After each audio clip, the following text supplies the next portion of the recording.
की मुख्यमंत्री ज्या इकोसिस्टीम मधनं ज्या परिसंस्थेमधनं येतात तिथं खोटं बोला पण रेटून बोला, हा त्यांच्या कार्यपद्धतीचा भाग आहे. ते काय म्हणतात की क्रेडिट्स किंवा श्रेयांकन मुलांना मिळेल.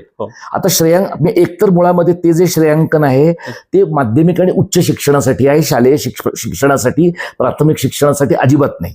आणि समजा असं आपण वादापुरतं गृहीत धरू की काही श्रेयांकन मिळणार आहेत, तर हिंदी भाषा शिकली तरच ते क्रेडिट मिळणार आहे का? हिंदीच्या ऐवजी जर एखादं मूल गाणं शिकलं, हिंदीच्या ऐवजी एखादा मूल खेळ शिकलं, हिंदीच्या ऐवजी एखादं मूल चित्रकला शिकलं, तर तेच क्रेडिट त्या मुलांना मिळणार नाहीत का?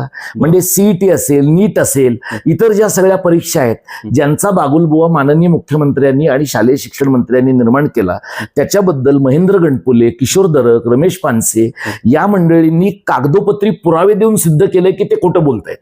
म्हणजे श्रेयांकनाचं जे सगळं चित्र मुख्यमंत्र्यांनी निर्माण केलं ते केवळ पालकांच्या मनामध्ये संभ्रम निर्माण करण्यासाठी होतं की त्यामुळे पालक कन्व्हिन्स करायचं पालकांना आणि पालकांनी म्हणावं शाळांना की नाही आमची मुलं मागे पडायला नको तर तुम्ही त्यांना हिंदी द्या.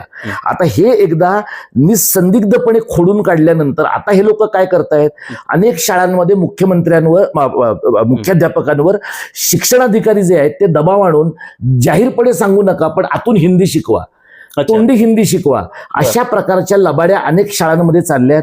आणि राजकीय पक्षांचे कार्यकर्ते, स्वयंसेवी संस्थांचे कार्यकर्ते आक्रमकपणे त्याला विरोध करताना दिसत आहेत. त्यामुळे श्रेयांकनाबद्दल रेखावारने जे सांगितलं ते खोटं आहे, दादा भुसेंनी जे सांगितलं ते फसवणूक आहे, आणि माननीय मुख्यमंत्र्यांनी जे सांगितलं ते खोटं बोला पण रेटून बोला या त्यांच्या मातृसंस्थेच्या इकोसिस्टीमचा भाग आहे.